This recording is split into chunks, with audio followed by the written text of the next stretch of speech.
नमस्कार, जय हिंद, वंदे मातरम। दोस्तों, बहुत बहुत स्वागत है आप सभी अभ्यर्थियों का आपके अपने यूट्यूब चैनल एग्ज़ाम ट्रिकी में। दोस्तों, इस वीडियो में बात करेंगे इंट्रोडक्शन टू डिसेबिलिटी का बहुत ही शानदार टॉपिक, जो कि हर बार पेपर में आपको 1 से 2 नंबर में देखने को मिलता है। यानी कि 2 नंबर में आपसे विकलांगता, अक्षमता या क्षति की परिभाषा पूछ सकता है। 1 नंबर में आपसे इससे फिल इन द ब्लैंक्स भी रख सकता है। तो दोस्तों, बहुत ही मोस्ट इंपॉर्टेंट आप लोगों के लिए यह टॉपिक है। और यह टॉपिक दोस्तों कॉमन पेपर का है, यानी कि इंट्रोडक्शन टू डिसेबिलिटी का है। इसीलिए सभी अभ्यर्थी, चाहे वह हेयरिंग इम्पेयरमेंट के हो, चाहे वह विजुअल इम्पेयरमेंट के हो, चाहे वह इंटेलेक्चुअल डिसेबिलिटी के अभ्यर्थी हो, जितने भी अभ्यर्थी फर्स्ट ईयर में हैं, सभी के लिए मोस्ट इंपॉर्टेंट टॉपिक है।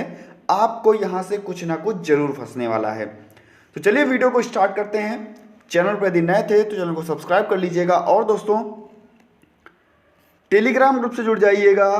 प्रीवियस ईयर के जो पेपर्स थे उनको मैंने वहां पर शेयर कर दिया है। लिंक आपको इस वीडियो के डिस्क्रिप्शन बॉक्स में मिल जाएगा, या आप टेलीग्राम पर जाकर के exam tricky for special education अगर आप सर्च कर लेंगे, वहां पर आपको यह लोगो लगा मिल जाएगा। आप उसको ज्वाइन कर लेंगे। वहां पर आपको जो भी प्रीवियस ईयर के पेपर्स थे मैंने अपलोड कर दिए थे, जबकि जो मैंने आपको टारगेट दिया था 1000 का, वो वीडियो पर नहीं भी हुआ था, फिर भी मैंने वहाँ पर जो आपके पेपर्स थे अपलोड कर दिए थे। आप लोग देख लीजिएगा और मेहनत कीजिएगा।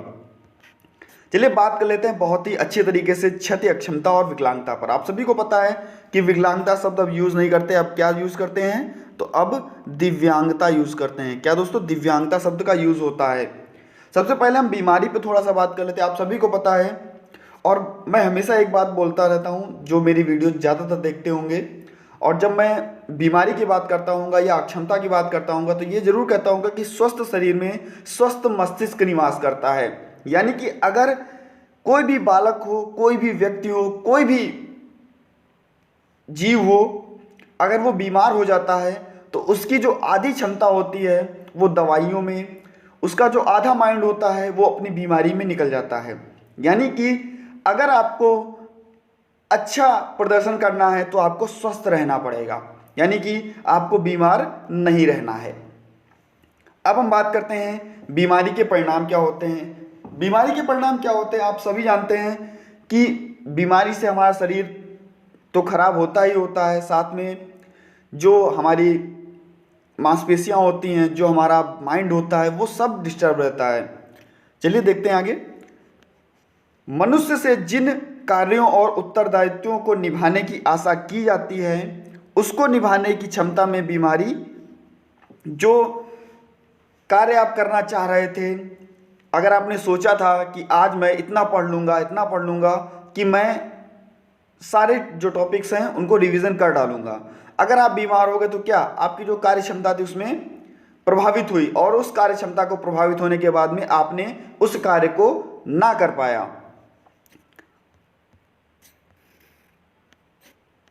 बीमार व्यक्ति अपनी समस्या, सामाजिक भूमिका को निभाने में असमर्थ हो जाता है। अभी बीमारी पर थोड़ा सा बात करेंगे, फिर क्षति, अक्षमता और दिव्यांगता पर बात करेंगे। तो दोस्तों, बीमारी के परिणाम स्वरूप जो नैदानिक दृष्टिकोण होता है या उसको समझने की जो क्षमता होती है बच्चे के अंदर, वो थोड़ी उसकी कमी हो जाती है। और बीमारी को दोस्तों बांटा गया 3 भागों में। पहली आपकी क्षति, दूसरी आपकी अक्षमता और तीसरी विकलांगता या दिव्यांगता। जो क्षति होती है उसका जो स्वरूप होता है वो बाह्य स्वरूप होता है। अक्षमता क्या होती है? इसमें जब हम क्षति हो जाने के बाद में लक्षणों का पता नहीं लगा पाते तो क्या होता है, हमको दवाइयाँ सही से नहीं मिल पाती, हमको जो पोषण चाहिए वो नहीं मिल पाता। इससे क्या दोस्तों, अक्षमता हो जाती है। और अगर अक्षमता हो गई, उसको ज़्यादा दिनों तक हमने उस चीज़ को नहीं देखा, तो वह दिव्यांगता का रूप धारण कर लेती है या विकलांगता का रूप धारण कर लेती है। मान लीजिए आपका हाथ जो था वो किसी चीज़ से कट गया, अब वो जो घाव है वो सही नहीं हो रहा है, यानी कि हाथ कटना तो क्या हो गया, आपका हाथ कट गया, यानी कि क्षति हो गई। और अक्षमता कब हुई? जब आपने उसका इलाज नहीं कराया। अब आप कटने के बाद में क्या, अब जहाँ पर हाथ कटा है उस जगह से, उस उंगली से आप कार्य नहीं कर सकते। लेकिन अगर आप ज़्यादा इस चीज़ को बढ़ाते हुए चले जाएंगे तो वह एक विकलांगता का रूप धारण कर लेगी, एक दिव्यांगता का रूप धारण कर लेगी। हो सकता हो अंततः आपको ऐसी वहाँ पर बीमारी हो जाए या कुछ भी हो जाए तो वहाँ पर क्या, उस उंगली को ही आपको हटाना पड़े। तो वहाँ पर क्या दोस्तों, एक दिव्यांगता का रूप वो धारण कर लेती है। अब हम देख लेते हैं, सबसे पहले एक मोस्ट इंपॉर्टेंट फुल फॉर्म देखिएगा और 1 नंबर यहाँ पर आपका पक्का होगा, हर बार पेपर में आपको देखने को मिलेगा, ICIDH का फुल फॉर्म। तो international classification of impairment, disability and handicap, यह होता है आपका ICIDH का फुल फॉर्म। और मोस्ट इंपॉर्टेंट लगाइएगा, जितने आप स्टार यहाँ पर लगाएंगे उतने आपके लिए कम है, जितने भी आप अगर इस यहाँ पर स्टार लगाएंगे उतने ही आपके लिए कम है। बहुत ही बार पेपर में यह पूछा गया आपका फुल फॉर्म है। अब हम देखते हैं, सबसे पहले आपको मैंने बताया कि क्या होती है, क्षति होती है, फिर अक्षमता होती है, देन उसके बाद में ही आपकी दिव्यांगता होती है। क्षति में क्या होता है, कोई भी असमानता जो शारीरिक व मानसिक स्तर की होती है क्षति कहलाती है।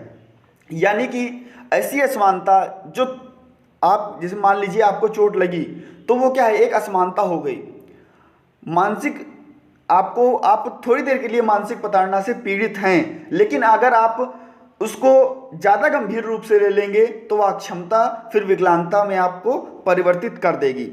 तो दोस्तों, क्षति में प्राणी की क्षमता को प्रभावित किए बिना उसकी संरचना और कार्य प्रणाली जो होती है वह प्रभावित हो जाती है। अब कैसे पूछता है, पूछेगा ICIDH के अनुसार क्षति को परिभाषित कीजिए, या ऐसे कहेगा आपसे पेपर में, क्षति को परिभाषित कीजिए। जितने भी आईडी के स्टूडेंट्स हैं, मोस्ट इंपॉर्टेंट यह आपकी वीडियो है, वीडियो को शेयर जरूर कर दीजिएगा अपने सभी मित्रों के पास में। तो ICIDH के अनुसार क्या कहा गया क्षति के बारे में देख लीजिए। अंगों के स्तर पर मनोवैज्ञानिक, भौतिक व शारीरिक रचना संबंधी कार्य में हानि या अक्षमता को क्या कहते हैं दोस्तों, क्षति कहते हैं। अंग स्तर पर होने वाली प्राथमिक शारीरिक मानसिक नुकसान क्या कहलाता है दोस्तों, क्षति कहलाता है। मैंने आपको भी बताया कि जो आपका अंग था वो कट गया या कहीं पे दब गया, उसके कारण आप किसी भी कार्य को करने में थोड़ी देर के लिए अक्षम हो गए, लेकिन अगर वह अक्षमता आपकी जो है बढ़ती जाएगी तो वह विकलांगता का रूप धारण कर लेगी या दिव्यांगता का रूप धारण कर लेगी। तो यहाँ पर यही कहा गया ICIDH के अनुसार, और आपको मैंने फुल फॉर्म भी बताया, याद कर लीजिएगा, international classification of impairment, disability and handicap. तो यहाँ पर कहा गया अंगों के स्तर पर मनोवैज्ञानिक, भौतिक व शारीरिक रचना संबंधी कार्यों में हानि या जो असमानता होती है उसको हम क्या कहते हैं, क्षति कहते हैं। अंग स्तर पर होने वाली प्राथमिक शारीरिक और मानसिक नुकसान को ही हम क्या कहेंगे, क्षति कहेंगे। अब हम बात कर लेते हैं दोस्तों अक्षमता पर। अक्षमता क्या होती है, अक्षमता क्या होती है, क्षति के परिणाम स्वरूप सामान्य व्यक्ति की तरह क्रियाकलापों को करने में बाधा या क्षति को क्या कहते हैं दोस्तों, अक्षमता कहते हैं। अक्षमता कार्य करने में कमी या रुकावट को दर्शाती है। यानी कि अगर आप उस कार्य को करने में आपको रुकावट हो रही है तो वहाँ पर क्या होगा, वो अक्षमता को ही दर्शाएगी। देख लेते हैं ICIDH के अनुसार फुल फॉर्म, अभी मैंने आपको बताया ICIDH का। आप लोग कमेंट सेक्शन में जाइएगा, कमेंट कीजिएगा और दोस्तों बताइएगा। एक आपके लिए प्रश्न है, RPWD इसका फुल फॉर्म क्या है और यह कब लाया गया। आप सभी को मैं बता दूं, यहाँ पर 21 दिव्यांगताओं की बात की गई थी और इसका आपको फुल फॉर्म बताना है और यह कब आया इसको आपको बताना है। संशोधित रूप किसका है, अगर किसी को पता हो तो ज़रूर बताएगा। अच्छा लगता है जब आप लोग कमेंट करते हैं, लगता है कि हाँ आप लोग तैयारी कर रहे हैं। यहाँ पर देख लीजिए अक्षमता को ICIDH ने क्या कहा, एक व्यक्ति के स्तर पर कार्य करने की क्षमता में जो कमी सामान्य तौर पर अपेक्षित है वो क्या कहती है, वो अक्षमता कहलाती है। नेक्स्ट हम बात कर लेते हैं दिव्यांगता या विकलांगता पर। विकलांगता उस दशा को कहते हैं जो क्षति व अक्षमता के कारणों से उत्पन्न होती है। मैंने आपको बताया आपका हाथ कटा तो वहां पर क्षति हुई, लेकिन आपने उसको नहीं देखा, तो क्या दोस्तों किसी भी कार्य को करने में अगर आप कठिनाई महसूस कर रहे हैं और धीरे धीरे क्या होगा, वहां पर क्या आप अक्षम हो गए, किसी भी कार्य को करने के लिए अक्षमता आप महसूस कर रहे हैं, लेकिन वह अक्षमता धीरे धीरे जब एक विकराल रूप धारण कर लेगी तो वह दिव्यांगता हो जाएगी। बहुत ही छोटा सा अंतर है, समझ जाइएगा। आशा करते हैं समझ भी आप लोग गए होंगे, क्योंकि जो ये दिव्यांगता है, क्षति है, अक्षमता है, अगर आप एग्जाम्पल से याद करते हैं तो बहुत अच्छी तरीके से आप याद कर लेंगे और कभी भी आप नहीं भूलेंगे। विकलांगता वह हानि है जो क्षति के उपरांत व्यक्ति की आयु, लिंग व सामाजिक स्तर के अनुरूप कार्य करने में बाधा पहुंचाती है। यहाँ पर आप देख लीजिए, ICIDH के अनुसार विकलांगता व्यक्ति के लिए असुविधा है जो क्षति या निशक्तता के फलस्वरूप उत्पन्न होती है, जिसमें व्यक्ति की सामान्य भूमिका के निर्वाह में रुकावट पैदा करती है। तो दोस्तों यह कहा गया था आपका ICIDH के अनुसार दिव्यांगता को परिभाषित किया गया या विकलांगता को परिभाषित किया गया। दोस्तों कैसा लगा वीडियो बताइएगा जरूर, और अपने मित्रों के पास में वीडियो को शेयर कर दीजिएगा। मिलता हूं नेक्स्ट वीडियो में। चैनल अच्छा लगे तो चैनल को सब्सक्राइब करने के बाद में बेल आइकन में ऑल का ऑप्शन प्रेस कर लीजिएगा। धन्यवाद। हाँ दोस्तों, PDF लेने के लिए टेलीग्राम पर चले जाइएगा, या PDF मैं आपको आज शाम तक शेयर कर दूंगा जब ज़्यादा बच्चे वहाँ पर जुड़ जाएंगे, क्योंकि अगर पहले शेयर कर देता हूँ तो बच्चे फिर से उसको शेयर मांगते हैं कि फिर से आप दोबारा से शेयर कर दीजिए, तो मैं क्या करूँगा, थोड़ी देर बाद ही इसको शेयर करूँगा। धन्यवाद।